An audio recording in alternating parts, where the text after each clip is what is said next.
This episode is brought to you by Marvel Studios' Captain America: Brave New World, starring Anthony Mackie as Captain America and Harrison Ford as President Ross. Don't miss the explosive return of Captain America as Sam Wilson uncovers a mysterious plot that threatens to destabilize the globe and confront an enemy that has the entire world seeing red. Enter a Brave New World in IMAX and 3D this Friday. Get tickets now. This is the Michael K. Show podcast. I gotta get more K. Listen live weekdays at 1 on 880 ESPN, the ESPN New York app, and your smart speaker. And a good afternoon, everybody. This is indeed the Michael K. Show. We thank you for joining us on this Monday, February 10th, 2025. How y'all doing? Doing better than the Chiefs, aren't you? Well, there goes that dynasty, right? Anyway, I picked the Eagles. I did not think that they would make the game a laugher. You know, we see the final score 40-22, and as strange as it sounds, everybody's listening to the show. I mean, I don't need to chip away at the minutia. Y'all watched it. It was not even as close as 40-22, and that's an 18-point difference. It wasn't even that close. And you know, we always want to compare what we have now to what was great then. We just do. And so for a while we've been talking about Patrick Mahomes is on the same level as Tom Brady. Now, I don't want to overreact to one horrendous game, and he was terrible yesterday. But I will tell you this. Tom Brady went to 10 Super Bowls. He won 7 of them. He lost 3 of them. Never once did he lay an egg like Patrick Mahomes laid yesterday. In the 3 losses that he had, 1 interception. Patrick Mahomes was so discombobulated yesterday, looked so out of sorts. And I think that what we also never really grasped, because as I said, I did pick the Eagles, but I didn't think it was going to be a blowout, that the Eagles' defense is just extraordinarily good. The pressure they put on Mahomes without blitzing, they did not blitz once. They did not blitz once. And they hit him 11 times and they sacked him 6 times, and they were great. They were great. And the guy that is widely considered to be the best defensive coordinator in the history of the NFL, Steve Spagnuolo, his defense got absolutely shredded. Shredded. So what do we make of it? Well, this is the one thing I think that everybody should look at. We always say the NFL is now an offensive league. But take a look at the 2 losses in the Super Bowl that Patrick Mahomes has had. Both times, they were because of a good, stout front line. Tampa Bay put pressure on Patrick Mahomes, and he could not get away his passes the way he wanted to in that game, and they lost. Philadelphia put pressure on Patrick Mahomes, and no matter how great the quarterback is, if you put pressure and you put pressure up the middle, they cannot succeed. They cannot do their job. No matter how great you are, and Patrick Mahomes is one of the greatest to ever lived. And to say that he looked pedestrian, I think, would be a compliment. That's how bad he was. That's how bad he was. So, also, look at the times that Brady lost to the Giants. What happened? Pressure up the middle. If a quarterback doesn't have time, they can't win. They simply can't win. There's no way for them to do what they have to do. There's no way for them to see the field. There's no way for them to scan the defense and go through progressions because they're being suffocated. The Eagles' defense was absolutely suffocating. And Jalen Hurts, it was the MVP, and rightfully so. Rightfully so. Remember, Jalen Hurts, in the game that they lost to the Chiefs a couple of years ago, had an outstanding game. This guy has to be in the top 10 of quarterbacks. He just has to be. Incredibly good looking, too. But, I mean, it's just unbelievable what the Eagles did. every single aspect of the game, they dominated. Against a team that we were holding up there as one of the greats in the NFL history, going for a three-peat. So we looked at the fact that they had 17 games in a row that they won that were one-score games. And I tend to look at it this way. We look at that, at least I do, as greatness because they're so great that they know how to win one-score games. They know what to do in those big moments. Now, the other way you could look at it, it's in their DNA to win, and they're overcoming some obvious negatives in order to win games that maybe they weren't supposed to win. So when you see them perform yesterday against, a great Eagles team, maybe you start to lean toward maybe they were not as good as those one-score victories made them out to be. Maybe we have to look at it in the negative that they were one-score victories because they struggled to win every single time. Now, I lean more toward the fact that winning is a habit, winning is in their DNA, and they know how to win close games. I think that's an art.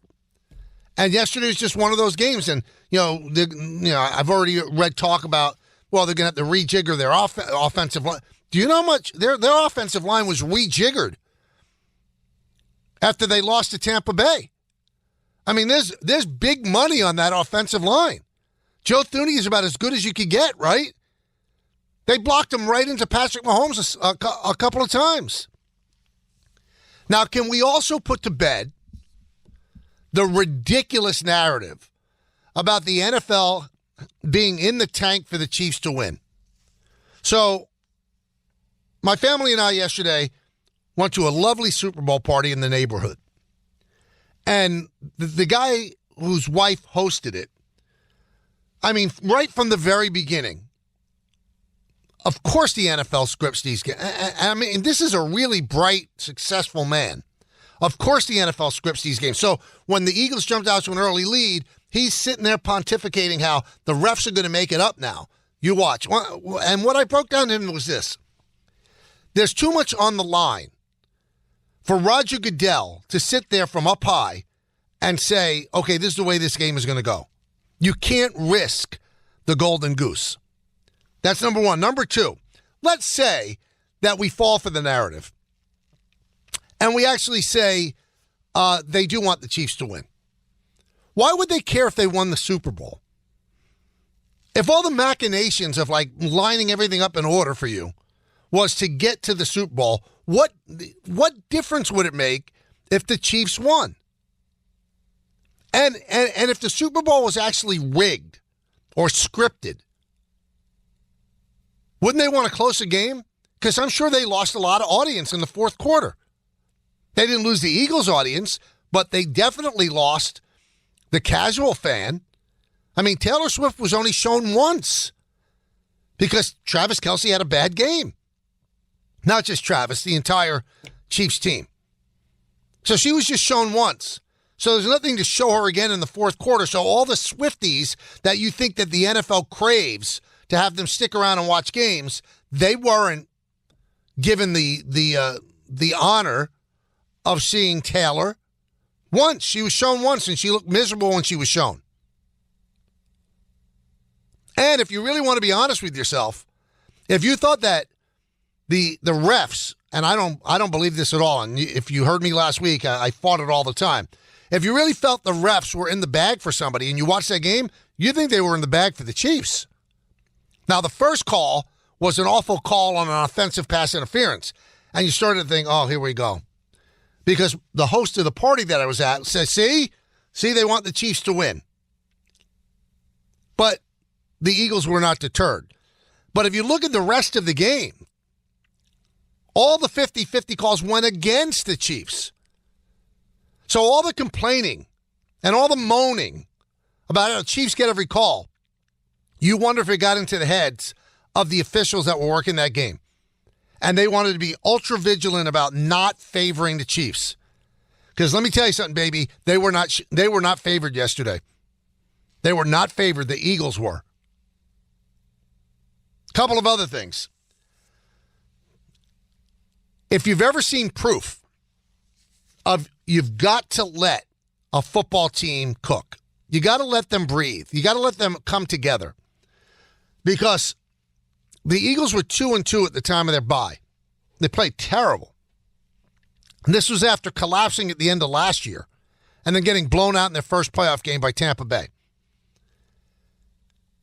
All of Philadelphia wanted Nick Sirianni fired. I think they did a poll on talk radio, and like 78% of people wanted him fired at the bye. But because the Eagles are a smartly run team, and they're not the Jets who would fire a coach at 2-3, they hung on to Sirianni.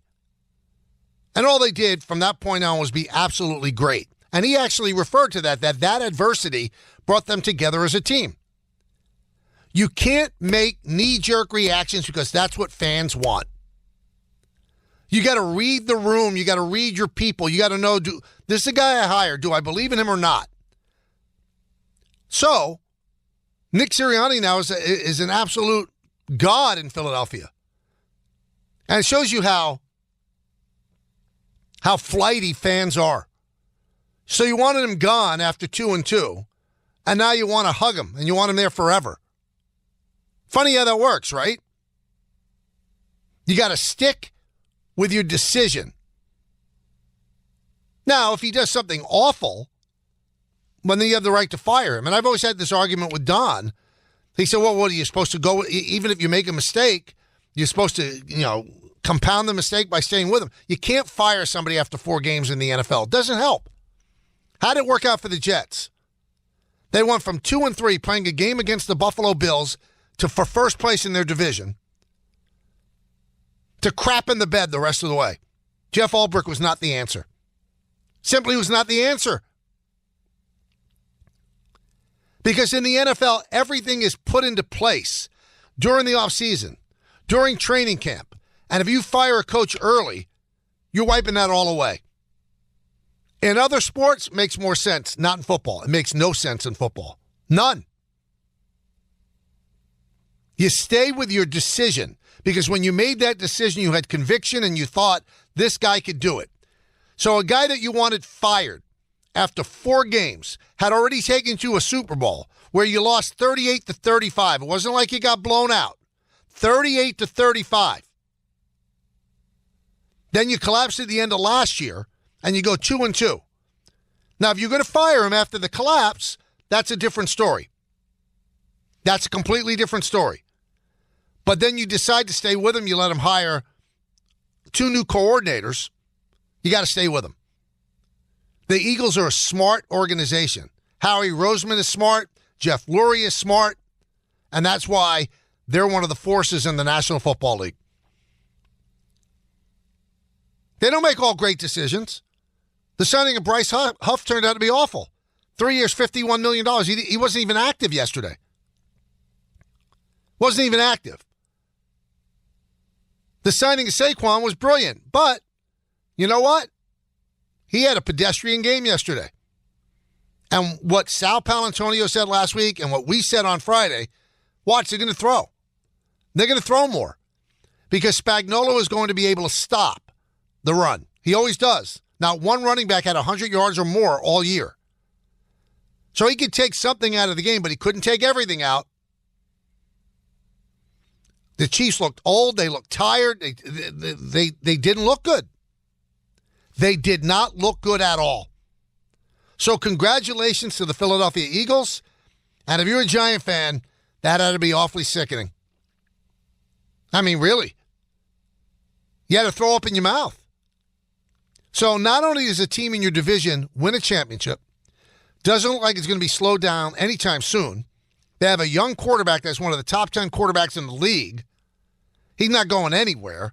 They have Saquon Barkley for 2 more years. They have a young coach. So that's one team that you're going to have to deal with. The other team is the Washington Commanders. They got blown out by the Eagles, but that was the first year of a plan. I think they're ahead of schedule. They're going to be a beast. And I'm sorry, I hate to say this. Cowboys always field a representative team. So they were 7-10 last year. They fired their coach. Their quarterback was hurt. They're not going away. So the Giants have to look up at those three teams and somehow figure out a way to get better. The old line John Mara said, he's not going to be able to sleep if Saquon does well. Well, he's pretty much an insomniac now. Because Saquon on his birthday wins a Super Bowl. He helped get them there. He had more yards than any running back has ever had, including the playoffs in the season. And he was yours. And the line from Joe Shane, that's always going to live on, which he said on Hard Knocks. You know what? I'm not going to have a $40 million quarterback handing off to a running back making all that money. Okay. The Eagles have a $50 million quarterback handing off to that guy making all that money. How'd it work out? I don't knock the Giants for not wanting to give Saquon all that money, because Saquon would not have had the year that he had with the Giants. Their offensive line is not the same. The whole team's not as good. So it's the best thing to happen to Saquon. What I don't like is that he misjudged the market, that you don't give running backs that much money. And then when Saquon officially became a free agent, there were 4 teams that were jumping over each other trying to get him. And the Bears actually outbid the Eagles. So 4 teams thought better of it. It seems like Joe Shane is working from a schematic. Okay, this is what the rest of football values running backs at, and this is what I have to value them at. Rather than look at it individually and go, well, this is a special person that's special in the room, that is a leader on the team. He didn't deviate from the number that was spit out by the computer and the algorithm that told him this is what a running back should be paid.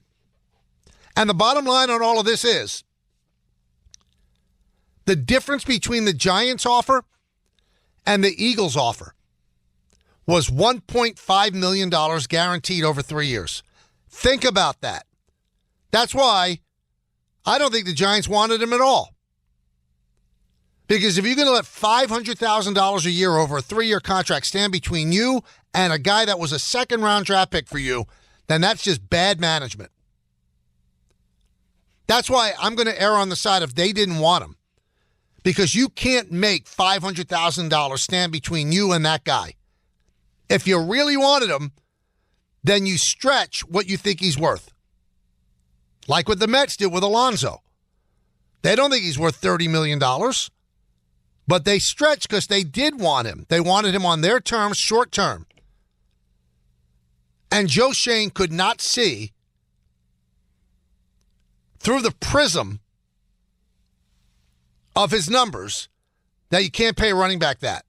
But Howie Roseman, who you could argue is one of the best GMs, if not the best GM in the NFL, he could see through it. A division rival saw through it and you didn't. Some way, somehow, somewhere down the line, you are going to have that story told. The real story, not the one that you said with the cameras of Hard Knocks. Because the way the story stands right now, you look inept. You look like you don't know what's going on. You look like a clown. So the Eagles made all the right moves. They draft 2 guys in the secondary in the first 40 picks. Nobody does that. They did. One of the guys, Cooper DeJean, his 22nd birthday, has a pick 6 in the Super Bowl. He does what he thinks is the right thing to do, damn what other people do. 2 secondary players in the first 40 picks of the draft. Amazing, right? And again, you can't say they do the right thing all the time. They drafted Carson Wentz. Didn't work out, did it? Did until he got hurt. But they had a good backup in Nick Foles to get themselves a Super Bowl. Now they got another Super Bowl. And what do the Giants have? Giants have big problems. Giants have big problems. 1-800-919-3776. Congratulations to the Eagles. 40-22. 40-22. And again, everybody, it wasn't even that close. The only person that had a worse day than the Chiefs was Drake. Now, one quick aside.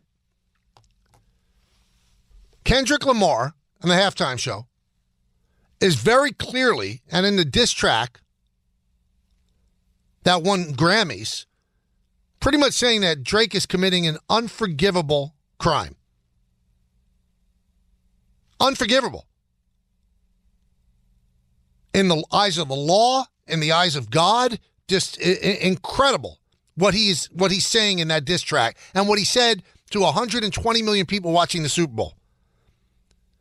And Drake, my advice to you is if you are not that person that Kendrick Lamar is saying you are, you should sue him for defamation. Because your silence on this issue would make it seem like, I guess you don't want the discovery. It makes it seem like I'm not suing him for defamation because, what if they find stuff out?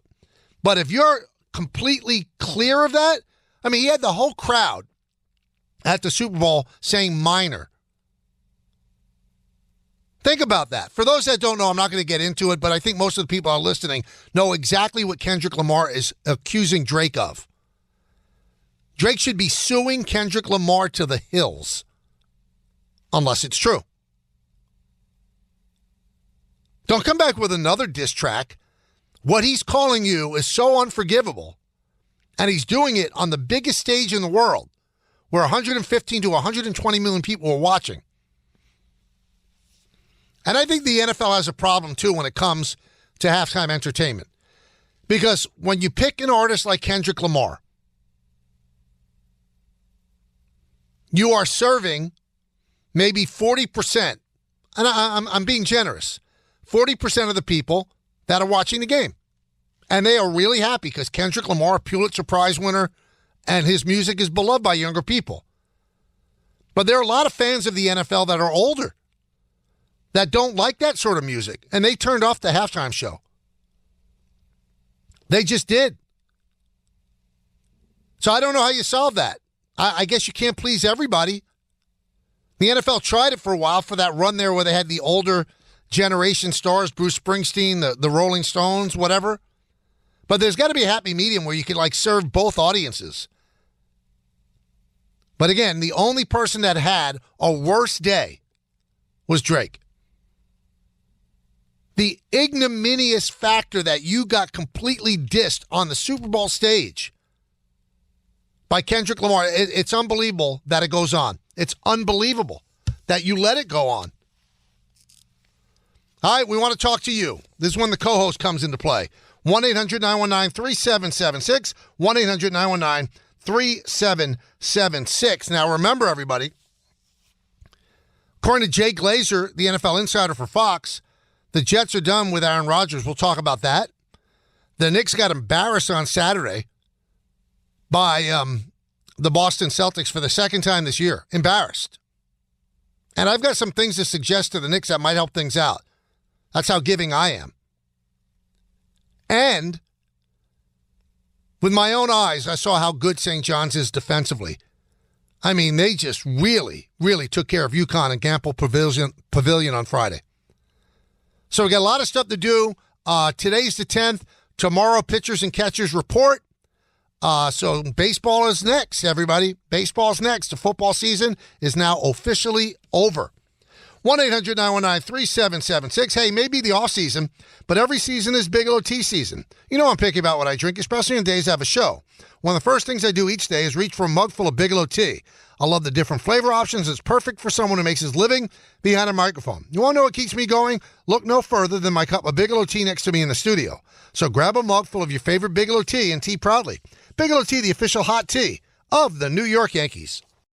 As the number and severity of third-party breaches continue to rise, companies are increasingly vigilant, not just about how they handle their own data, but how their vendors do as well. For security and compliance leaders, this means more security reviews are coming across your desk every day, and valuable time is being wasted on manual security reviews.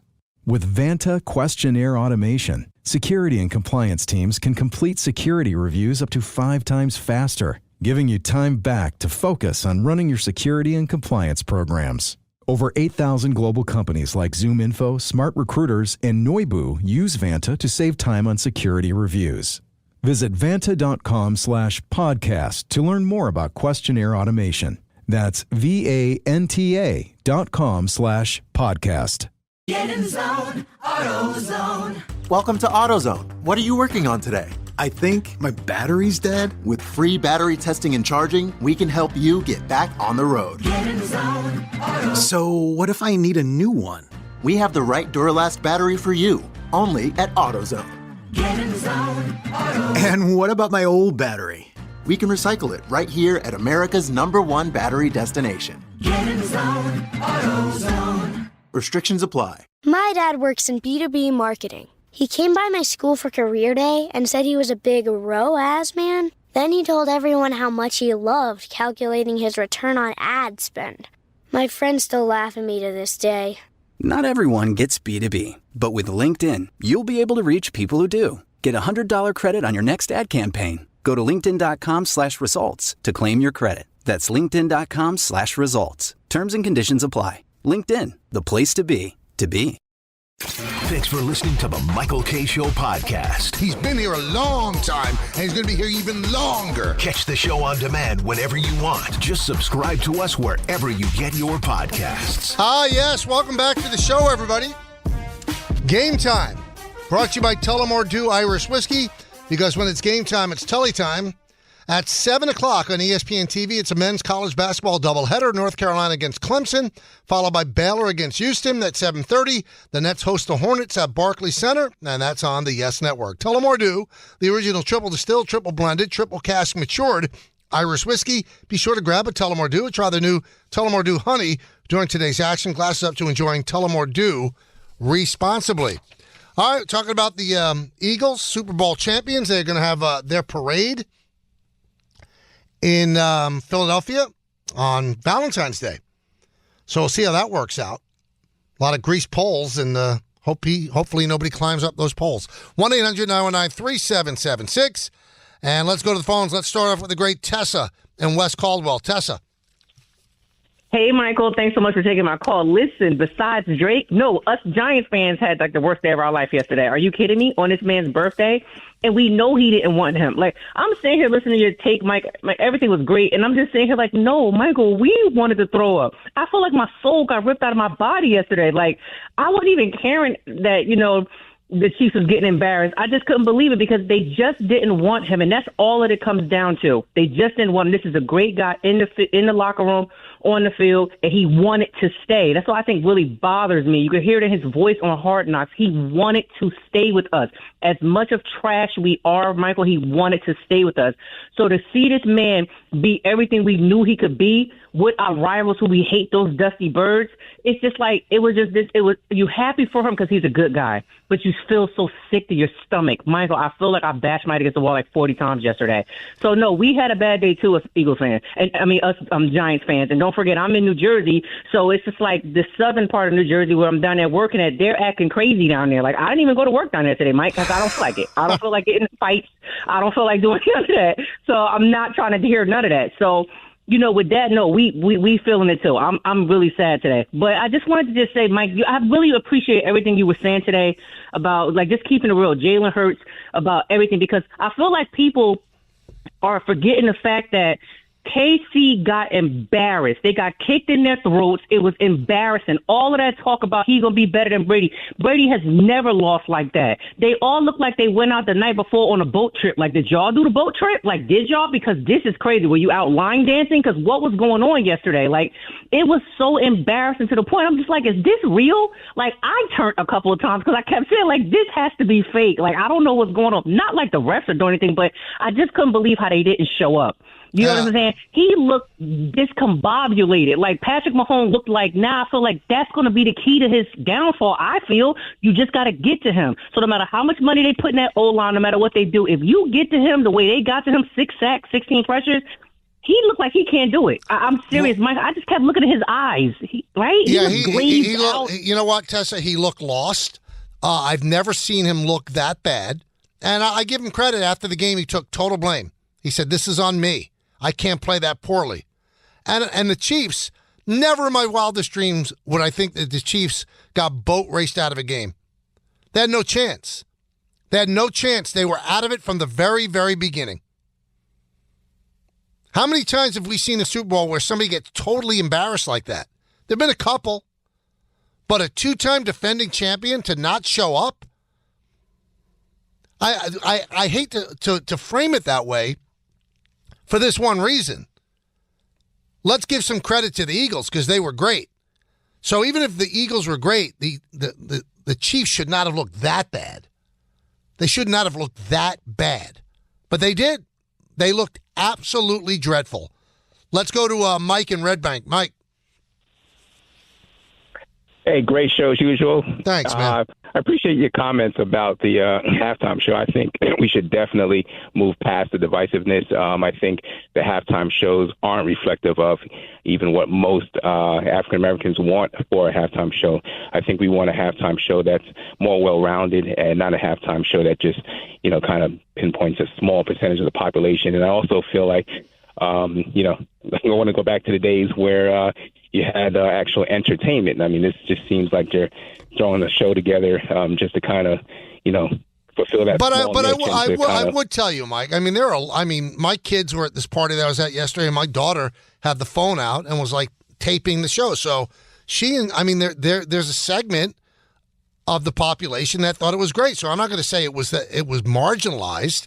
I think that it's a large group of people that like Kendrick Lamar and like that music. And again, the guy's a Pulitzer Prize for writing. I just think that you're also alienating a big portion of the audience. I was getting texts from older friends. What is this? This is terrible. Well, it's not terrible. It's not your scene. Well, it's not terrible.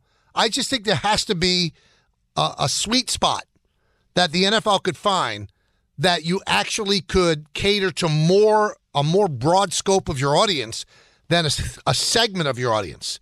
So the way our previous caller just said, a pinpoint part of the pop. No. There's a lot of people that love Kendrick Lamar and that music. They just do. But there's also a large portion that had no interest whatsoever. You completely left them out. Completely left them out. I guess I'm somewhere in the middle. I appreciate what Kendrick Lamar does. It's not my music. But then, Peter Rosenberg probably loved it. We'll hear when Don Hahn and Rosenberg take over at 3, what he thought of it, if he thought it was a great performance. But it wasn't for me. And I'm sure it wasn't for about 50 to 60% of the viewing audience. And I think that they probably stepped away and they probably were eating during halftime. But see, I don't know where exactly I lie with this. So you should almost have, kind of a all-inclusive halftime show. Not like bring back Up With People, but, have a Kendrick Lamar perform. Then have somebody who, will cater to another side of you want to make everybody entertained, not just that one specific segment. And again, there's a lot of people in that segment, including my daughter, who's 12 years old. 1-800-919-3776. Frank in Hoboken. Hey, good afternoon, Mike. Long-time listener. I was trying to call last week or what have you. But anyway, going on to yesterday. I wasn't even that mad when the Giants didn't resign Barkley. I understood it. I didn't understand why they couldn't just control where he went. But, that's neither here or there now. But what I'm more upset about is that since 2018, we've wasted this kid's career in New York. I mean, great stats and everything, but we never put him in a prime situation to actually win a championship or anything like that. So it's like, to me, I'm more mad about wasting his time. Great guy, great talent, but we just wasted his time and we missed the mark on that. Well, they did go to the playoffs and they won a playoff game with him. And I don't think they wasted his time on purpose. They wasted his time on ineptitude. They tried to build an offensive line. They couldn't. And it was an ill-advised pick at the time because you're picking with the second pick in the draft so that Eli has another kick at the can, and that never really materialized. My biggest problem, again, we have to know the real reason behind it. If you knew you didn't want him, that there was no way he was going to help your team where your team was actually going to be, then he should have been traded. You should have traded him. The Giants did the same thing this year, too. They held on to people rather than take a 5th or 6th round pick. They have no intention of signing them again, but you got to be decisive. You can't, keep somebody to pile up meaningless wins in week 14, 15, 16. That's dumb. It's dumb. Cut bait. Send him somewhere else where maybe they could love him and he doesn't end up signing with the Eagles. So instead, you got nothing for him. You got nothing for him. It's not a good look. Joe Schoen has a lot to make up for. He has a lot to do. And as I mentioned at the start, you're in a division that's going to be a beast. Going to be a beast. The Eagles are not going away. Commanders are only getting better. And I believe the Cowboys will be better than 7-10. Sorry. Tom in Staten Island. Tom. Yeah, how you doing, Michael? I've listened to you a long time listener. I called the last couple of weeks. I've been around. Yeah, big Yankee fan. I thought you terrific. Thank you very much. What are you, two different things. First of all, I watched part of the game. I had to go to work, whatever, the Super Bowl, but I don't know what happened there at Kansas City. I think you talked about it already. The second part of it, a lot of Giants fans are calling. I'm a big Giant fan, too. Do you think that, I had called an early show, they weren't too happy what I said, but in a nice way, I'm asking respectfully, do you think that the management of the Giant football team has done a good job, or even the ownership? Some other stations seem to have been taken off by me saying that, but I have free speech. But do you think that the ownership or the management of the Giants has done a good job with the football team? No, they haven't. But one thing that I do not entertain, Tom, I'm not part of the people like sell the team. They're not going to sell the team. So, I mean, now that is what it is. So if you don't like Mara and Tisch, too bad. You're not going to force them to sell. Just like Jet fans aren't going to force Woody Johnson to sell. I think that's a waste of breath. It's a waste of energy. Do they need new ownership? I'm not going to entertain it because they're not going to get new ownership. Now, in terms of management's been terrible. Management's been terrible. Been awful. Gettleman was awful.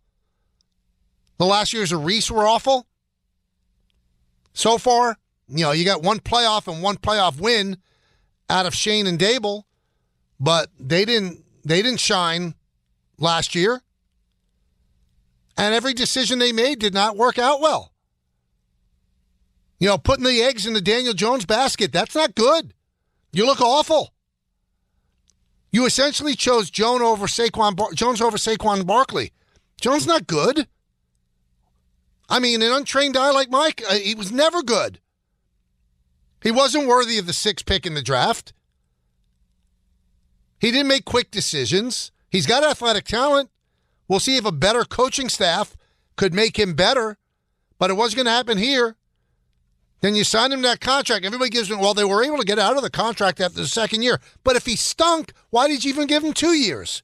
Why don't you move on from him? Why, did you get seduced by that one playoff run? Oh, he played great, by the way, against the Vikings, right? Yeah, he did.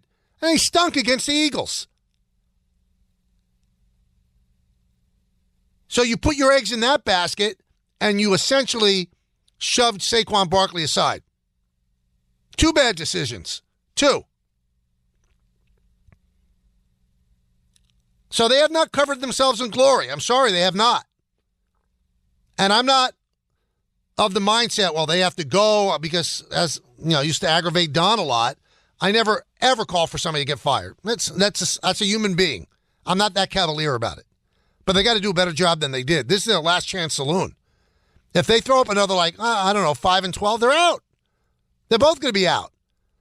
But the Giants have put themselves in a bad situation, though, because if you allow Shane and Dable to pick a quarterback in the draft, you very much can't get rid of them after 1 year and then saddle the quarterback with a whole new management staff and coaching staff. No, you did that to Daniel Jones. It's not fair to keep changing coaching staffs. That's why I said when you decided to bring them back at the end of this awful year, you almost had to give them 3 years, not just 1. And don't come out with, we just want to be playing important games in December. Stop the nonsense.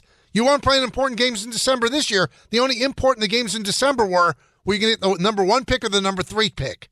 And, of course, you won a game that you didn't need to win, so you get the number 3 pick. So even if you like the 2 quarterbacks, Ward and Shador, you're not going to get them maybe. Now, they might drop to you, but you put yourself in a situation where two teams in front of you help make your decision. They have made the wrong move all the time, it seems. They've got to be better.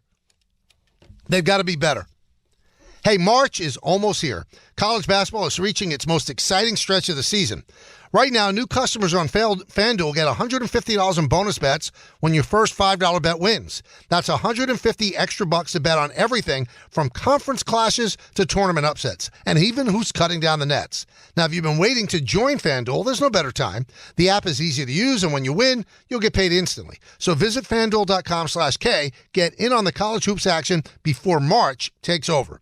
21 plus and physically present in New York. First online real money wager only. $5 first deposit required. Bonus issued as non-withdrawable bonus bets, which expire 7 days after receipt. Restrictions apply. See terms at sportsbook.fanduel.com. For help with a gambling problem, call 1-877-8-HOPE-NY or text HOPE-NY 467-369. When you're a small business owner, having your bookkeeping and taxes in order comes at a cost. I'm not just talking about your money. I'm talking about your time, hours and hours that you could have spent actually growing your business. But guess what? It doesn't have to be that way thanks to Found. Found is a banking platform that doesn't just consolidate your financial ecosystem. Found automates manual activities like expense tracking and finding tax write-offs. Found makes staying on top of invoices and payments so easy. Oh, and by the way, other small businesses are loving Found too. This Found user said, quote, "Found is going to save me so much headache. It makes everything so much easier. Expenses, income, profits, taxes, invoices even," unquote. And Found has 30,000 five-star reviews just like this. Open a Found account for free at found.com/sports. That's found.com/sports. Found is a financial technology company, not a bank. Banking services are provided by Piermont Bank, member FDIC. Don't put this one off. Join thousands of small business owners who have streamlined their finances with Found. Grainger knows space at your facility is limited. As a maintenance specialist, you only have so many spots for backup products in your inventory roster, which means space on your bench comes at a premium. Well, when it comes to breadth and depth, Grainger's got you covered.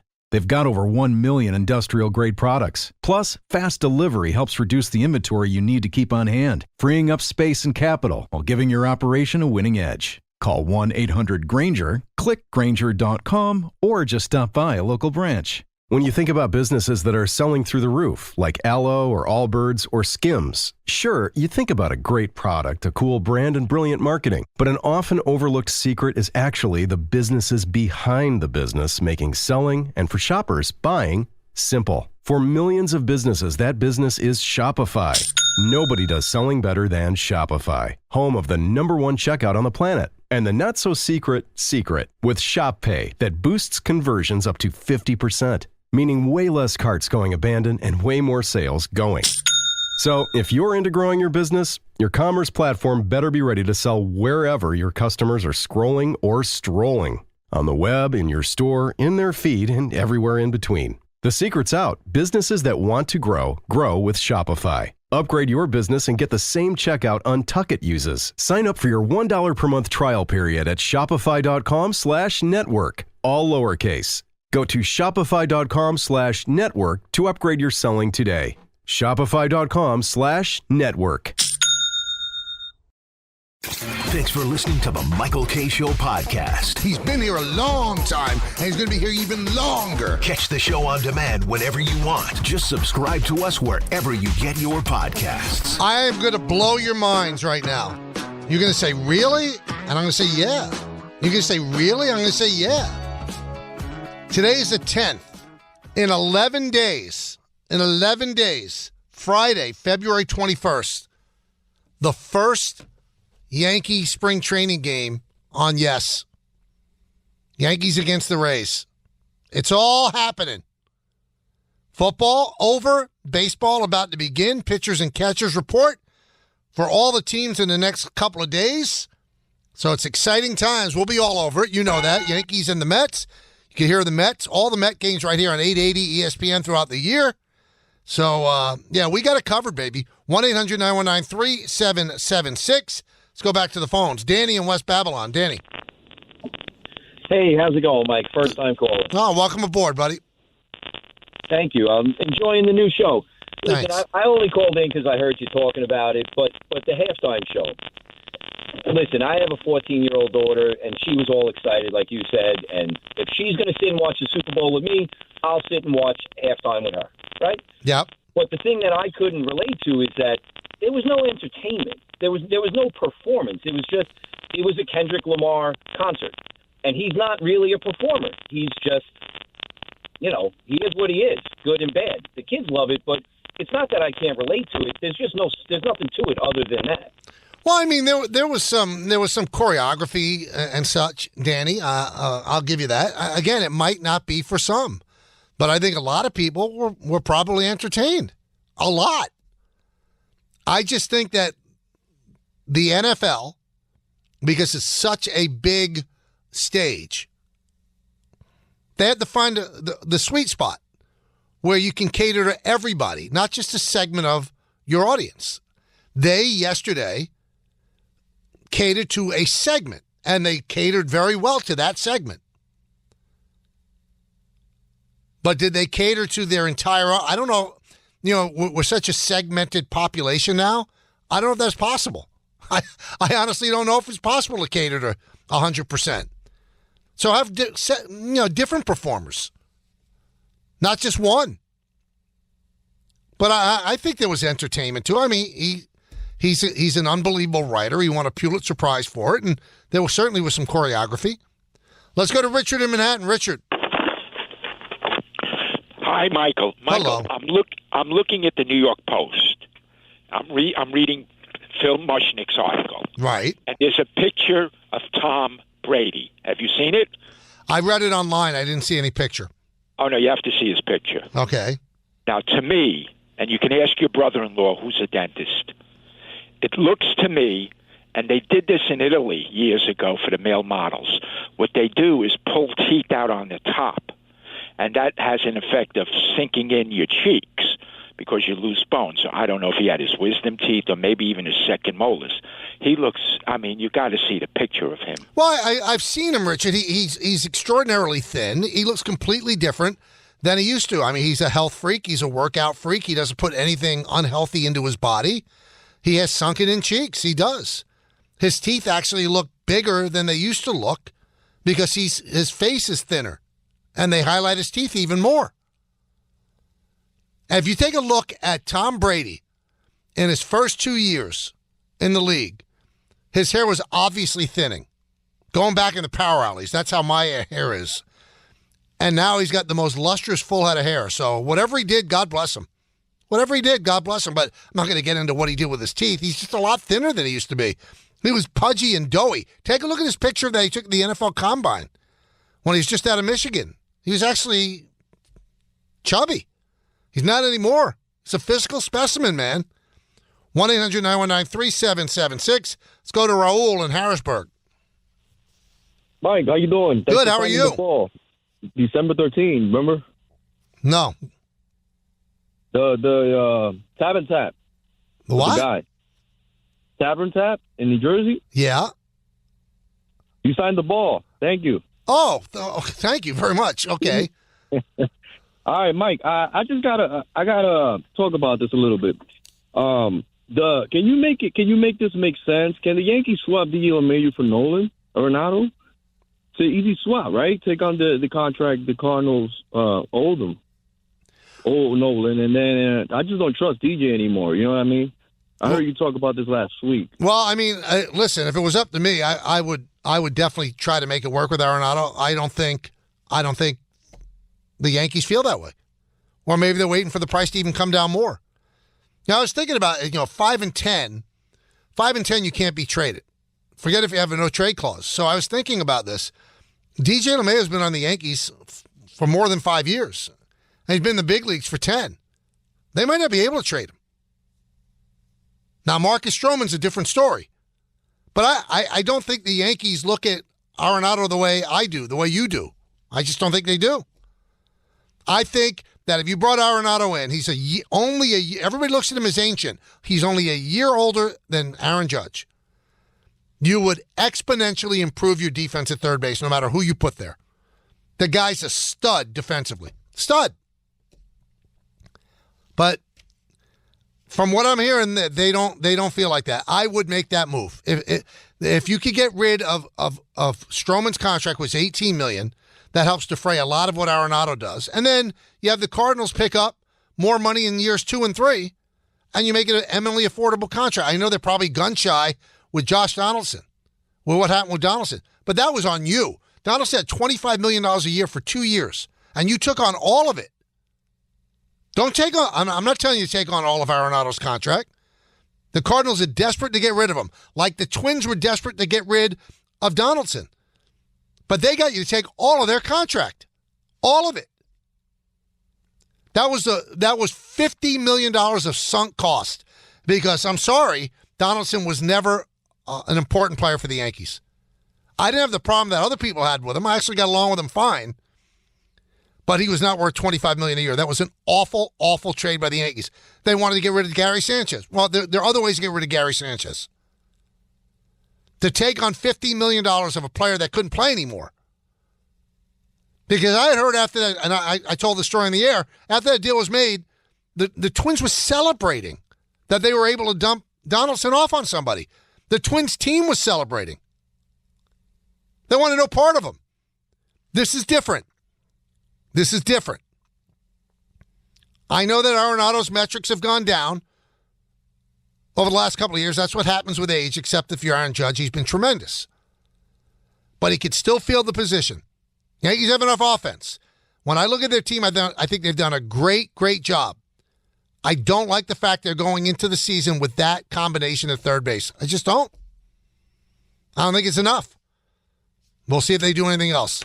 Big news about the Jets from NFL insider Jay Glazer during the pregame show on Fox yesterday. We'll talk about that on our final hour of the show as we lead you into Don Hahn and Rosenberg right here on 880 ESPN.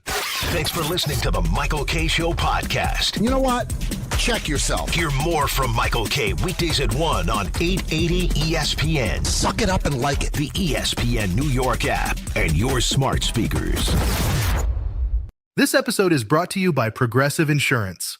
Fiscally responsible, financial geniuses, monetary magicians. These are things people say about drivers who switch their car insurance to Progressive and save hundreds. Visit Progressive.com to see if you could save. Progressive Casualty Insurance Company and Affiliates.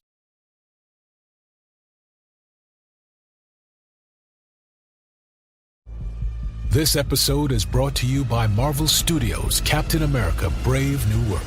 Starring Anthony Mackie as Captain America and Harrison Ford as President Ross. Don't miss the explosive return of Captain America as Sam Wilson uncovers a mysterious plot that threatens to destabilize the globe and confront an enemy that has the entire world seeing red. Enter a brave new world in IMAX and 3D this Friday. Get tickets now.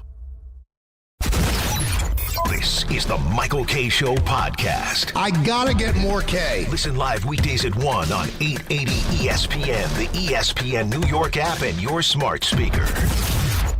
Welcome back to the show. Michael K. here with you for another hour. Turn it over to Don Hahn and Rosenberg after that. They're on from 3 to 7. All right, before we get into the Jet stuff, can somebody explain to me? I know there are people in our business that listen to this show. So I try to consume all of the pregame show. You know, I watch the NFL Countdown with Greeny and Rex and Alex Smith and Teddy Bruschi and emotional return of Randy Moss. Watch all of it. Then I switch over to Fox. So Carissa Thompson does a great job on that show, which is like the pre-show for Fox. But they have the entire crew out on, I think it was Bourbon Street, with people screaming at the top of their lungs, where you could not hear what was being said. And the people, I mean, I've been in that situation, you can't hear yourself think. Who benefits from doing that on a pregame show? The only one that really seems to get it right is ESPN with the College Game Day. Because there seems to be a separation between the screaming fans, so you get the visual of the fans going nuts, and the sound of the people on the set. But there was no differentiation. They were right on top of the talent. So the talent is screaming indecipherably. The people behind them are screaming. You can see the stage manager whipping the crowd into a frenzy. Why? Who does it benefit? Why? Why is it done? If there is any television executive that feels like picking up a phone and illuminating me onto why this is done consistently at every big event, where you have the crowd drown out the announcers. Why? Why even have the announcers? Just have a camera there and watch people that are drunk and excited scream at the top of their lungs. And don't say, I know the snark is going to come, oh, too bad, old man, you don't like. Who would like it? I want to hear what they have to say. I want to hear what they on air have to say. I know it's a big moment. I know it's the Super Bowl. You don't have to prove it to me. I don't have to get excited about it. You got me already. So why are you trying to drown out what your announcers are saying? Why? Makes no sense. And it's not just Fox, it's everybody. Because some television executive thinks it's a great thing to have people act like yahoos behind the announcers and scream over the announcers and have the announcers try to scream over them. And the audio mix is not good. You can't hear. I want to hear what they're saying. Call me nuts. All right. I do know what Jay Glazer said yesterday. He made news. He's the NFL insider on Fox. And he came out and he said that the Jets are going to part ways with Aaron Rodgers. And Aaron Rodgers actually flew all the way to Florham Park last week to meet with the new hierarchy. And they told him, we're going to move forward without you. There's a lot of ways to look at this. I can understand why they're doing it, and I can also criticize why they're doing it. Now, I don't know what their plan is for quarterback. If their plan is Tyrod Taylor, I don't get it. Tyrod Taylor's a nice backup quarterback. You need him for 3 or 4 games in a season, that's great. If you're going to run him out there for 17, are you going to really realize the potential? If they can go out and get a better quarterback than Aaron Rodgers was in the last 8 games of the year, then I will stand corrected. So, I'm not a fan of Aaron Rodgers. I don't like his whole act. I don't like the cut of his jib. But I can appreciate talent. And he did show glimpses as he got healthier as the season wore on. And remember, he had a somewhat representative season, a decent quarterback season, and he wasn't being coached. Literally was not being coached. Jeff Albrecht is not a head coach. Now, I see the Jets side of this. You're trying to start a new regime. You're trying to change the culture. And Aaron Rodgers is a pain in the backside. You got to worry about what he's going to say on McAfee. You got to worry about every time he opens his mouth. He's going to say stuff that's going to ruffle some feathers. You got to comment on his silly show that came out where, he's going through an ayahuasca trip. All of that stuff. There's a lot of extra stuff that comes with Aaron Rodgers. Now, the fact that he flew all the way from California to Florham Park to meet with them tells me he probably wants to play. He didn't fly, 5 hours, 6 hours in the air to say, listen, I'm done. I think he's probably taken aback. And I would not be surprised, not knowing this at all, is that when Aaron Glenn was hired, Woody Johnson probably made it known, I don't want this clown back. That's just Michael K. guessing. Really, there's nothing to it. But Woody Johnson would seem like the guy that wants no part of Aaron Rodgers. All the extracurricular nonsense. But if you're as strong a leader as we think Aaron Glenn is, I think he could have handled it. So I'm going to reserve judgment until I see what their solution is at quarterback. Maybe they have Matthew Stafford. I have no idea. Maybe they bring in Kirk Cousins. I don't know. But if they don't have a representative quarterback out there this year, then I will think that this is a bad move. Because if you're as good of a leader as you're made out to be, you could have handled Aaron Rodgers.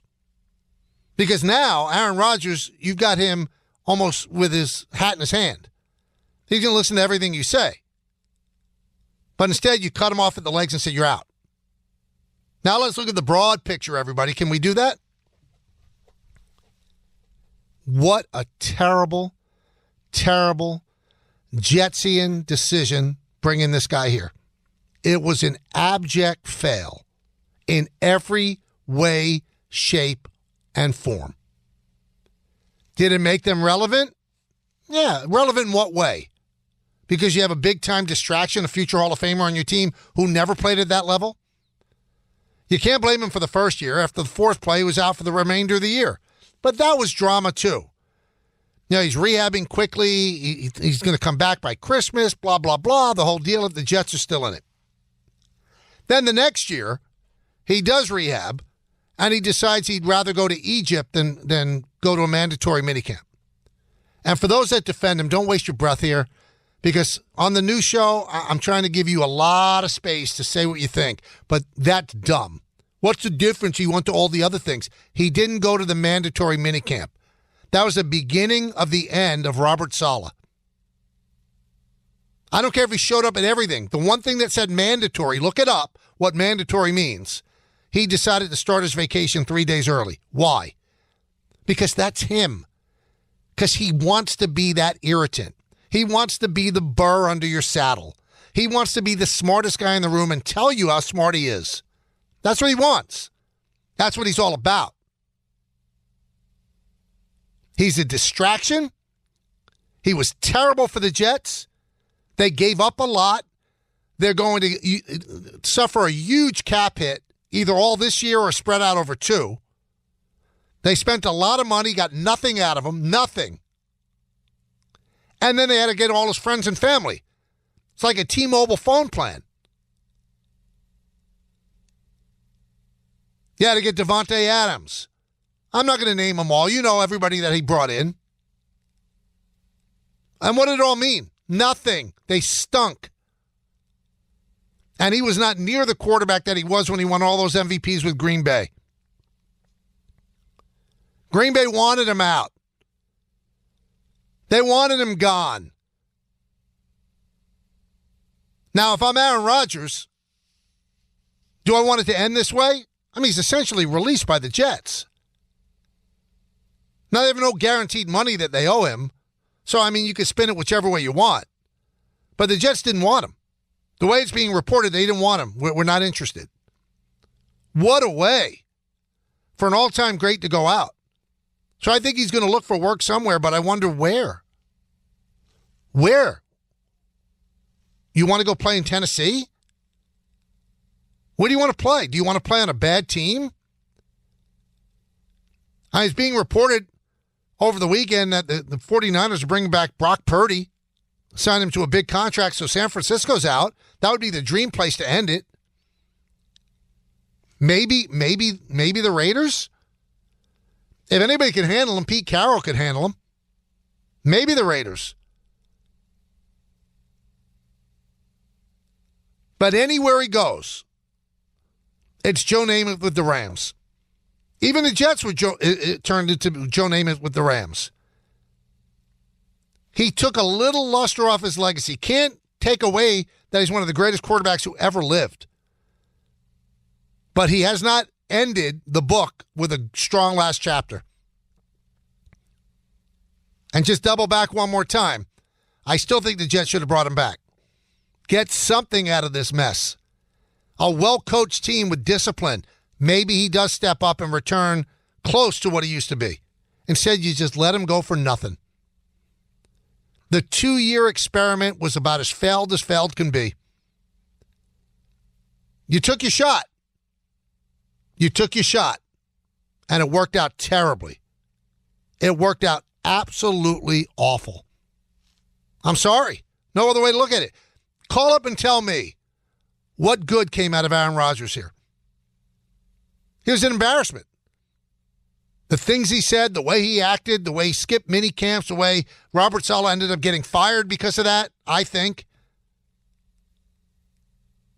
Then nothing good came out of it. Nothing. And please don't tell me, well, they became relevant. Relevant for what? Relevant because you shined a light on their ineptitude? Because they were on national TV games where they lost? I don't want that kind of relevancy. The only kind of relevancy I crave when I'm rooting for a team is that they win. They didn't win with him. I give him credit from coming back from a devastating injury and playing every single one of the 17 games. But the team was bad. Got everybody fired. Joe Douglas gone. Robert Saleh gone. Hackett gone. It's like everything Rodgers touched died. Awful. An awful 2-year stretch in a franchise long series of just ineptitude. Think about that. When you could take these 2 years out and go, it's about as bad as any 2 years of the Jets. Pretty bad. Let's go to the phone, see what you're thinking. Charlie in Allendale. Charlie. Hey, thanks for getting me on. You got it. Yesterday when I heard that decision, I was a little bit surprised because I just thought from a strategic standpoint, if he was, all the reports say he was willing to groom a quarterback, it seemed like the right decision. But then they're moving in such a different direction. I'm like, okay, maybe they made a good decision as a team. We're going to move on from this. We're going to start over. But then I see Quinnen Williams come out, and you have players like Quinnen Williams, Wilson, and Hall. Wilson was the demonstrative all year. I can't imagine what he's going to be. He's going to want out immediately if we're bringing in Tyrod Taylor to be the starter. Yeah, but I don't think Wilson liked Rodgers, though, Charlie. At the end, they had a little bit of a falling out. Maybe that's a concern with Aaron Glenn, because there was some thought that if they brought Rodgers back, Wilson would probably say, I want to get traded. Listen, players are always going to support players, so I don't care that they're not happy about Rodgers not coming back. The whole thing has changed. There's new sheriffs in town. They don't like it too bad. Because what leg do they have to stand on? They have no leg to stand on. They didn't win. So they don't get an opportunity to decide the future of the franchise. Because what they did and what the team did was awful. Sorry, it was awful. You don't get a chance to opine. You can opine, but it doesn't matter to me. One thing I've always known, in all the years I've been around sports, players are the worst GMs in the world. The worst. Look at the great players that try to take hold of their franchises. They don't make smart decisions. They make decisions based on things that are important to them, not important to the health of the franchise. So if I was ever owning a team, which I won't, I wouldn't listen to fans and I wouldn't listen to players. Players can give me input, but I'm not going to make my decision based on them. I'm not. Doesn't make sense, right? Let's go to Vinny in Staten Island. Michael, how you doing? Good, Vin. What's up, man? You got to stop saying he got Robert Saleh fired. Robert Saleh got himself fired. He was the worst coach in the NFL. And I told you this was going to happen with Rodgers. There's two guys the Jets should go after. Two guys. Either Kyle Trask out of Tampa or Justin Fields. Aaron Glenn is doing the smart thing by removing this absolute idiot from his football team. He's nothing but a cancer. They got to get rid of him. He played okay in the second half. Stop everybody saying how good he played. Justin Fields or Kyle Trask, Aaron Glenn has got to start clean. Okay? And all those guys got themselves fired because they were terrible. Hackett was terrible. Douglas was terrible. And Salah was just a horror show. Well, but Robert Saleh was a horror show because they lost. Robert Saleh was a horror show because 4 plays into a season, the quarterback that they built the team around went down. So they were not going to be good that year. And then last year, you could say that you think Saleh was terrible. I think he's going to end up being a decent head coach somewhere down the line. He was not helped by Aaron Rodgers skipping mandatory minicamp. He completely neutered the coach. The coach had no power. He could fine him, whatever the case may be, but this guy was in control. He got Hackett hired. You saw Hackett came before. It was all orchestrated. All orchestrated. Ray in Staten Island. Hey, how you doing, Mike? So respectfully, I got to disagree with you on one thing. Yes, I agree with you that the Rodgers experiment was a failure. The Jets took a shot, and it blew up in their face. Why extend it another year then? I'll tell you, it's a good question. See if you follow me. The first year was a lost year because of the injury. Last year, he did play every single game. His statistics now were not terrible. So, what quarterback is going to quarterback the team, Ray? You know that Rodgers can be a decent quarterback. So, that would salvage his Jet career. That's the only reason. Right, I think everything about him has been a failure. Okay, go ahead. By keeping him, not only do you extend the experiment, which has been a failure, right? But now you're keeping Hackett. You're staying with all that. No. See, that's my point. Listen, with a new sheriff in town, Ray. But with a new sheriff in town, Aaron Glenn said, "Listen, you come back, Hackett's gone." Rodgers does not get the opportunity to make decisions anymore. He's not running the team. And even if it works, though, let's say you keep him, and I'm not going to say Super Bowl, but they're a successful team, right? What's the shelf life on Rodgers? What, you bought a year and then you're going to start in the same place again? That's exactly it. Doesn't make sense. You bought a year, and then you can maneuver in time to maybe pick up a quarterback in the draft or whatever. You could say you could do that now too. Let's see. I'm going to reserve judgment on whether or not this was a mistake or not before the season begins. I want to see who they're bringing in to play quarterback. If their answer to play quarterback is Tyrod Taylor, that doesn't excite me. I'm sorry, it doesn't excite me.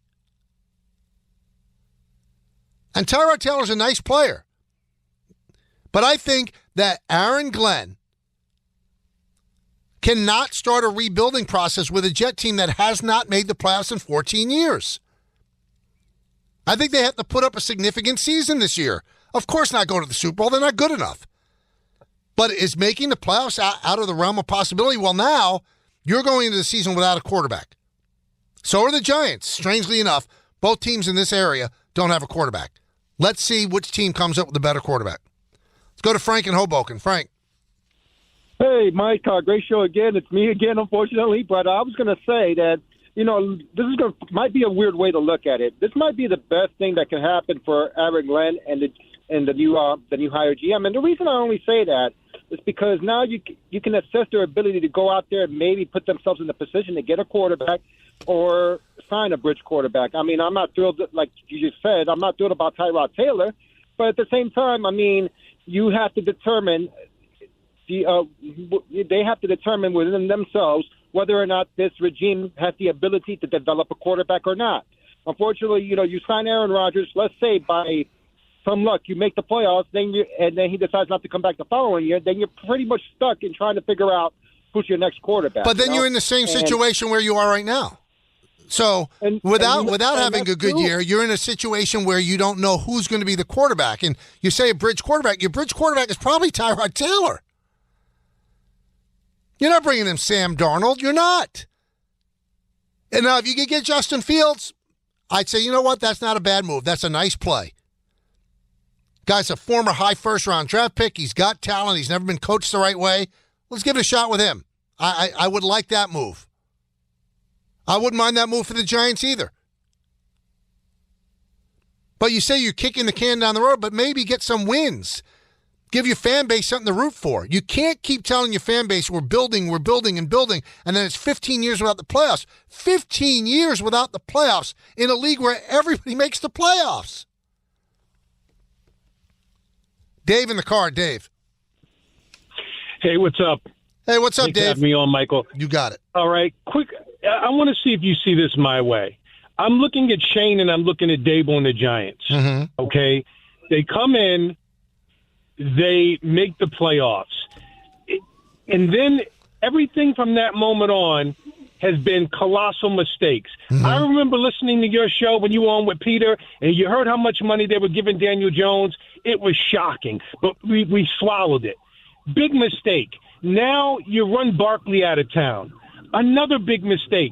If there are organizations, if there are coaches out there like the Packers who can let Aaron Rodgers go because they're looking at this man's talent decrease in practice and in games, and then you have a guy like Barkley with the Giants who everybody in the room respects and everyone around the league respects for so many reasons, and you just let him go the way they did, isn't that grounds for dismissal? How can the Mariners keep these guys at the helm? They embarrass the organization. It's more than just Hard Knocks in that clip. They embarrass the organization and really New York City sports fans by letting a guy with so much talent, quality, and hard work and respect just walk away. Don't you think? Well, I think it's going to be a stain on Joe Shane's resume forever. That, he didn't, a difference of $1.5 million over 3 years, that's chump change. He just didn't want him. I'm sorry, he just didn't want him. And Barkley essentially told them, if you match whatever I get, I'll come. He wanted to play for the Giants. So once Shane sees it's the Eagles, who are smarter than you, offering the money, how do you not match it? What do you think? The Eagles are trying to okey-doke you into paying more for a running back? Well, you got okey-doked. Now, you can't get rid of him now. You've already made the commitment. I mean, the draft process is ongoing. They are here. And I think that what's happened with Mara and with Tisch is that they've made so many knee-jerk reaction decisions, 3 coaches in a row fired 2 years or fewer. They didn't want to do it again. I think they got hoisted by their own petard because they've been so impatient with the previous 3 coaches, they couldn't do the same thing with this coach. That's it. They couldn't do the same thing with this coach. The mistakes of the past led to them having an inertia now that they could not fire these guys. They couldn't. They don't like the look. You can't keep starting over. In football, when you're starting over, you're adding more years to the rebuild. So you got to trust your first instinct was that these 2 guys are the guy. And if they're not, then at the end of this year, you have another decision to make. But it's been a bad run for the Giants. And probably the worst thing that happened to Shane and Dable was making the playoffs that first year. It wasn't even your team. It was a previous regime's team. Because that hoodwinked you into going all in with Daniel Jones. And then the first mistake you made was not to pick up his 5th-year option, which would have been the 2nd year after making the playoffs. That's when he wet the bed. You would have never brought him back. So you made him prove it, and he did, and then he cost you another $80 million and set you back 2 years, and you don't have a quarterback. They have not covered themselves in glory. I'm not going to try to put lipstick on a pig. They've got a lot of things that they have to answer to. It has not been good. It was good up in Storrs, Connecticut, I'll tell you that, the way St. John's played on Friday, and they're in the top 10 for the first time in forever. And UConn has dropped out of the top 20 with that loss. We'll talk about that in the Knicks against the Celtics as well. Hey, maybe the offseason, but every season is Bigelow tea season. You know I'm picky about what I drink, especially on days I have a show. One of the first things I do each day is reach for a mug full of Bigelow tea. I love the different flavor options. It's perfect for someone makes his living behind a microphone. Want to know what keeps me going? Look no further than my cup of Bigelow tea next to me in the studio. So grab a mug full of your favorite Bigelow tea and tea proudly. Bigelow tea, the official hot tea of the New York Yankees. When you're a small business owner, having your bookkeeping and taxes in order comes at a cost. I'm not just talking about your money. I'm talking about your time, hours and hours that you could have spent actually growing your business. But guess what? It doesn't have to be that way thanks to Found. Found is a banking platform that doesn't just consolidate your financial ecosystem. Found automates manual activities like expense tracking and finding tax write-offs. Found makes staying on top of invoices and payments so easy. Oh, and by the way, other small businesses are loving Found too. This Found user said, quote, "Found is going to save me so much headache. It makes everything so much easier. Expenses, income, profits, taxes, invoices even," unquote.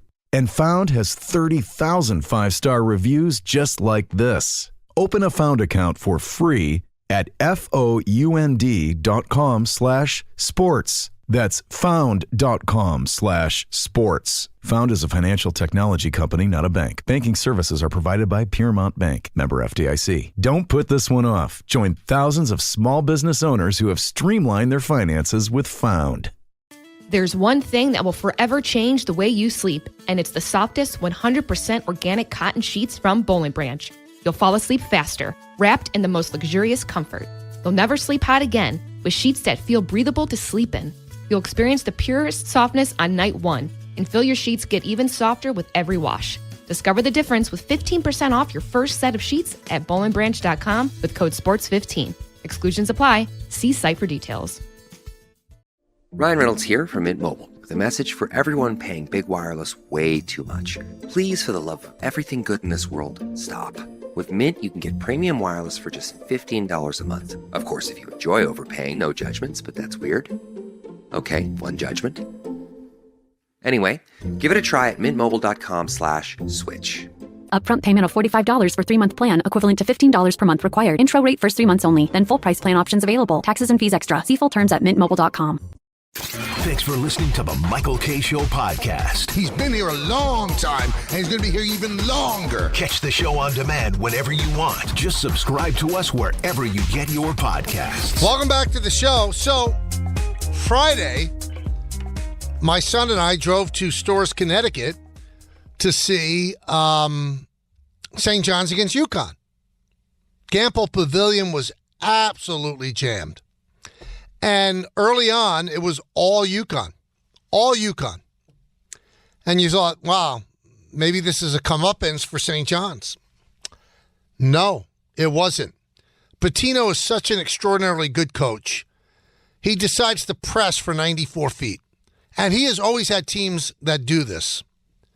Their defense was so suffocating that UConn couldn't bring the ball up. And when it did, it couldn't get the shots that it wanted.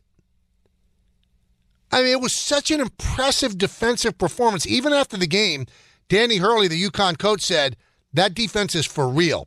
They can D up any team that comes at them.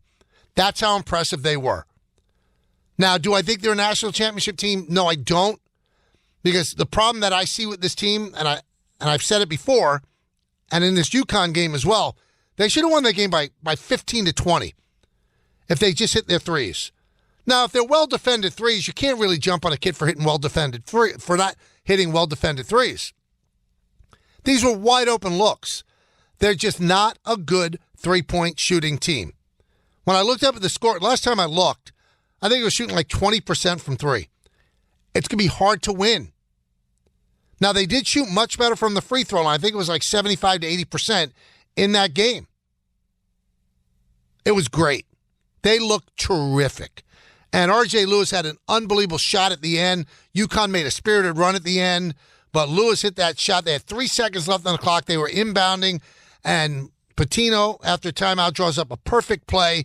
He gets a little, maybe a 12-footer from the right corner, drained it, and that was the game.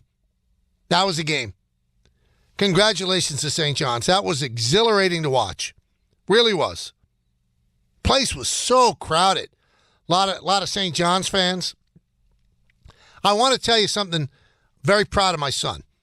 He's 10 years old, and he gets it more than I ever got it. So the seats that we got for the game were not good. They were way up. And,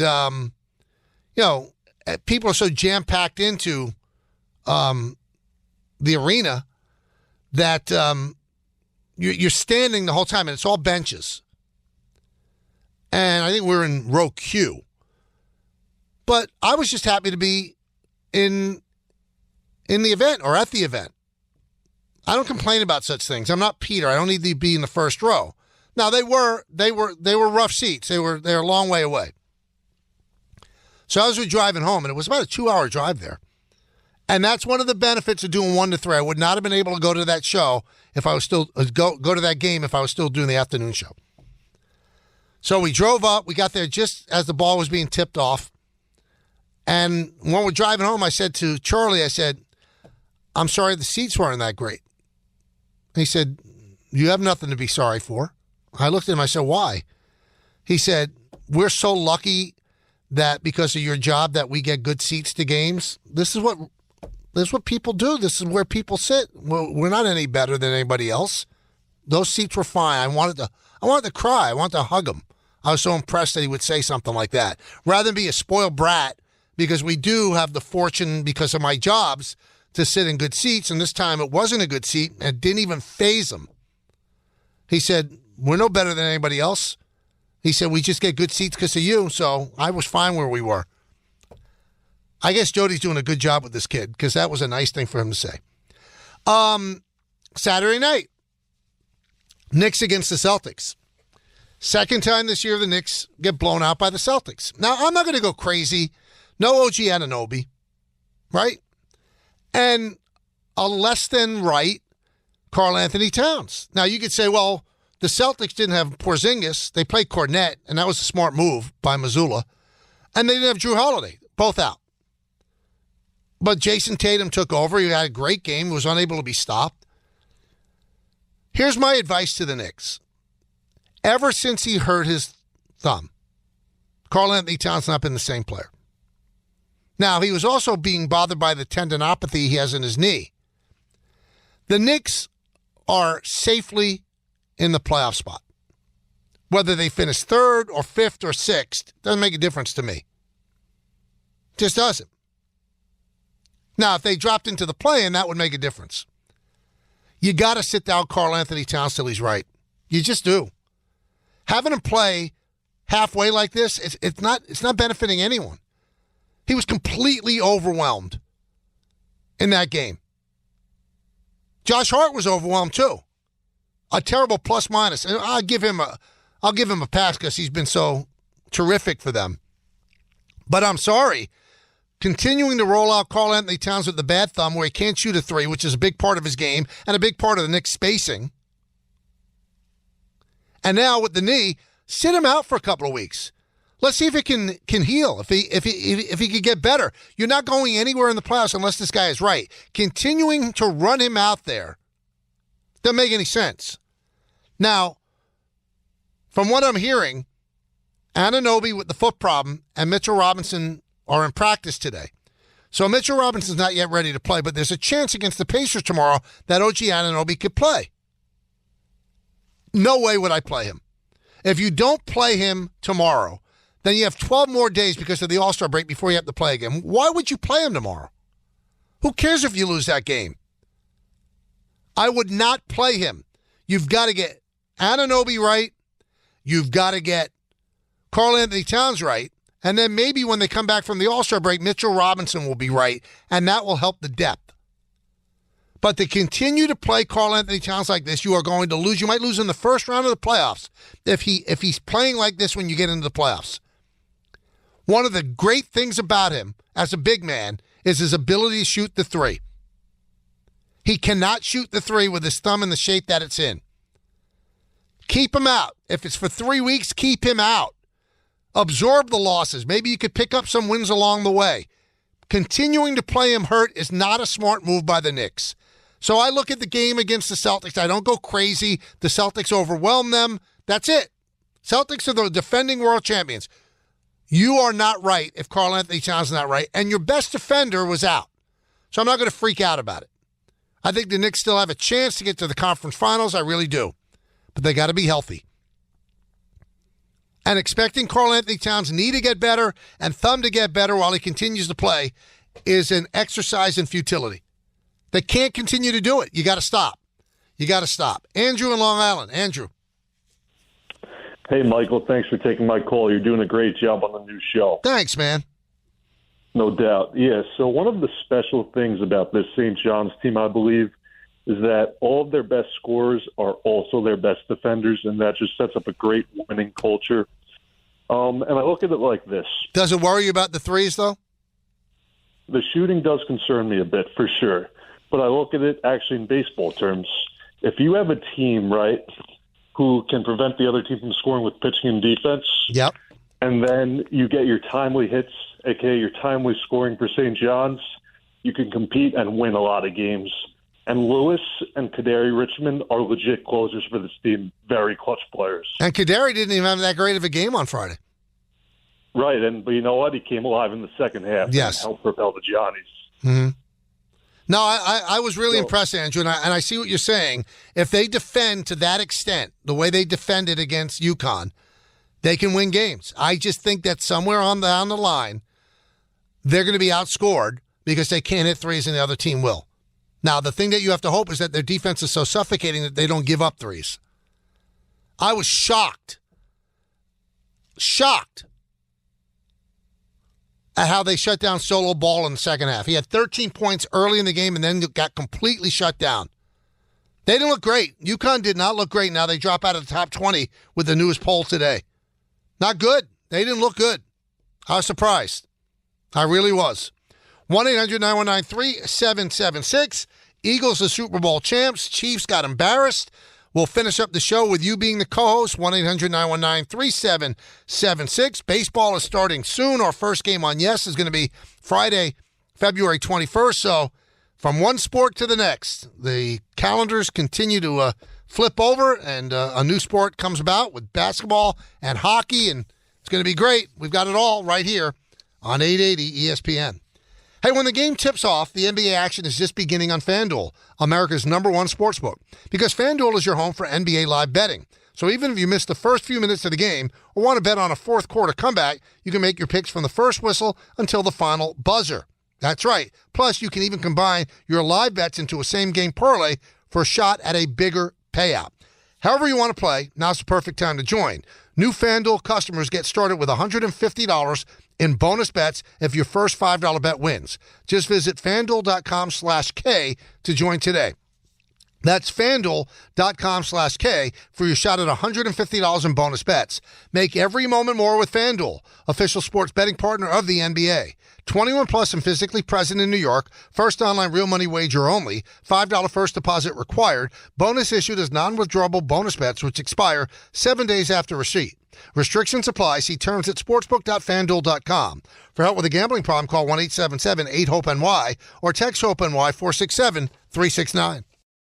Grainger knows space at your facility is limited. As a maintenance specialist, you only have so many spots for backup products in your inventory roster, which means space on your bench comes at a premium.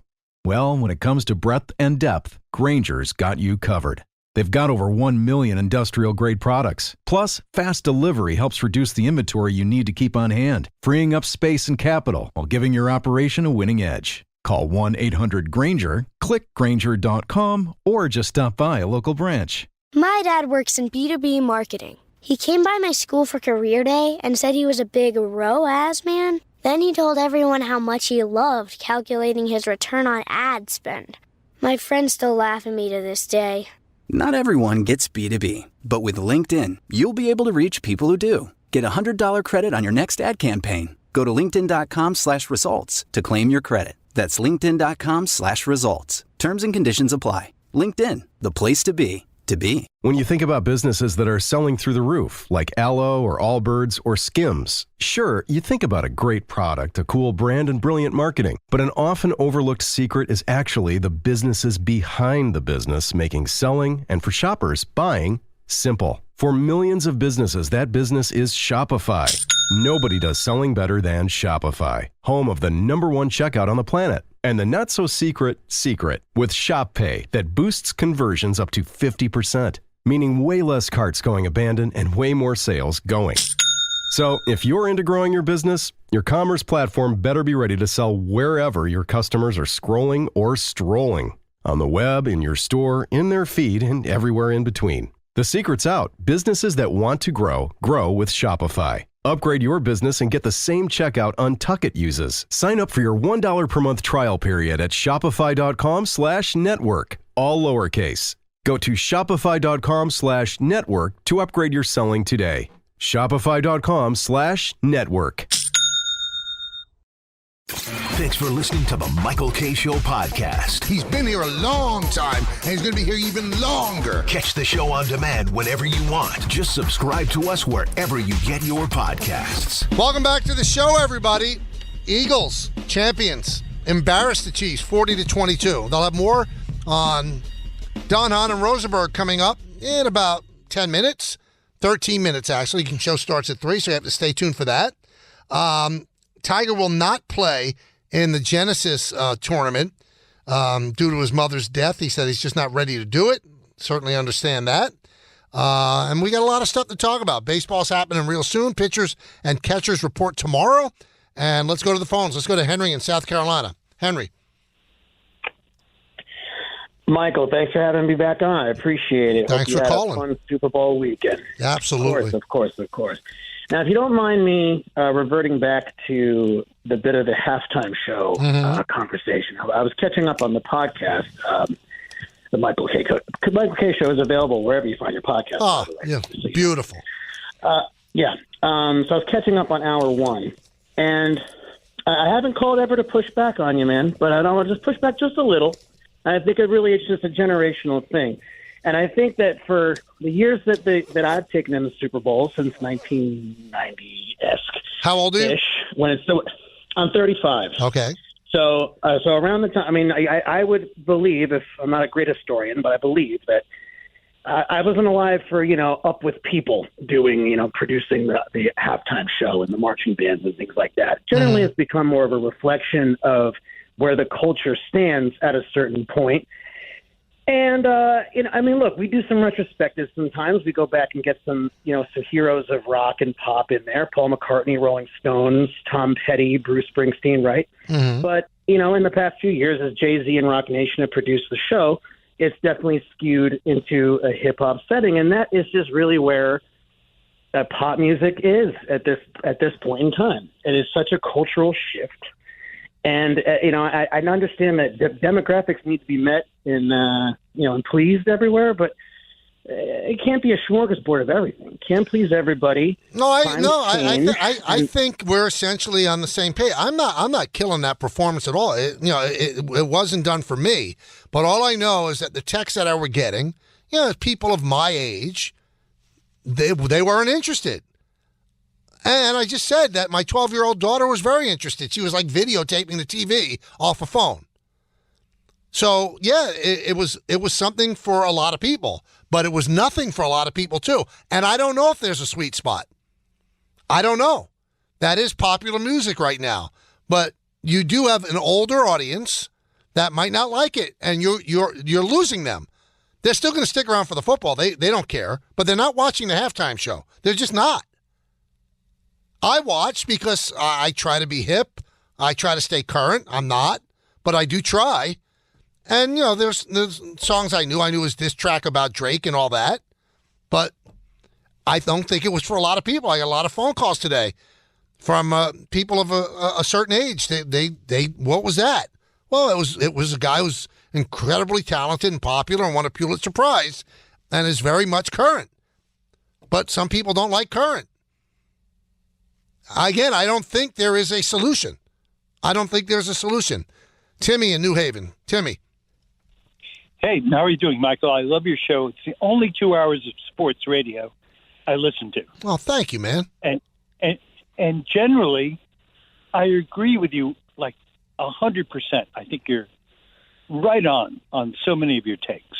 Okay. And I was going to talk about the halftime show, but the previous caller made some excellent points. So let's just remember the Super Bowls when at halftime people switched over to In Living Color. Yep. Rather than watch. So I don't watch halftime show. I don't watch the pregame show. I don't watch the postgame show. I just want to see the snap, the first kickoff, watch the game. And it's so, but I will give this to, a long time ago, I met a friend, KRS-One, 30 years ago, one of the original great rappers. Mm-hmm.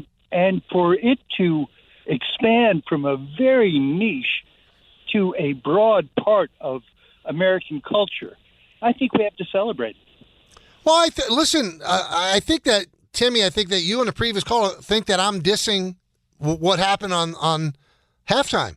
It wasn't done for me, and I'm not complaining about it. It's not done for me. But I think there's about half of the people that watch the Super Bowl, it's not done for them either. So I'm just saying, is there a sweet spot where you could actually appeal to everybody? I don't know if that exists anymore. Because you know what? Let's be honest. There's not a sweet spot in the United States anymore where you appeal to everybody. We're a very segmented populace. We're very polarized. So I don't know that there's anything that pleases everybody. I just threw it out there. I was not ripping Kendrick Lamar. I'm just saying it wasn't for everybody. You're appealing to one demographic and you're not appealing to the other demographic, which is also, if you're the NFL, you want to appeal to everybody. Not knocking it in any way, shape, or form. It wasn't for me. I didn't dislike it. I watched the whole thing. Roy and Patterson. Roy. Hey, good afternoon, Michael. First-time caller for you. Thank you very much. I love the new show. Thank you, man. What's up, Hey, listen, Roy? I wanted to go ahead and ask. Now, I know that there's got to be probably some hard feelings with regards to Soto going over from the Yankees over to the Mets. But I believe that why can't they get together on the pitcher that the Yankees don't want, and he can be used very, very easily with the Mets. And maybe the Yankees pick up maybe $9 or $7 million of his salary, and he's already been in the Mets already. I forgot the guy's name at the moment. Marcus Stroman. Roy, I mean, the Mets are pretty much set with their pitching. I mean, they've got 5 or 6 Marcus Stroman types, probably better. So what good would that do for the Mets to pick up Marcus Stroman? I think the Yankees are going to have a hard time moving Marcus Stroman.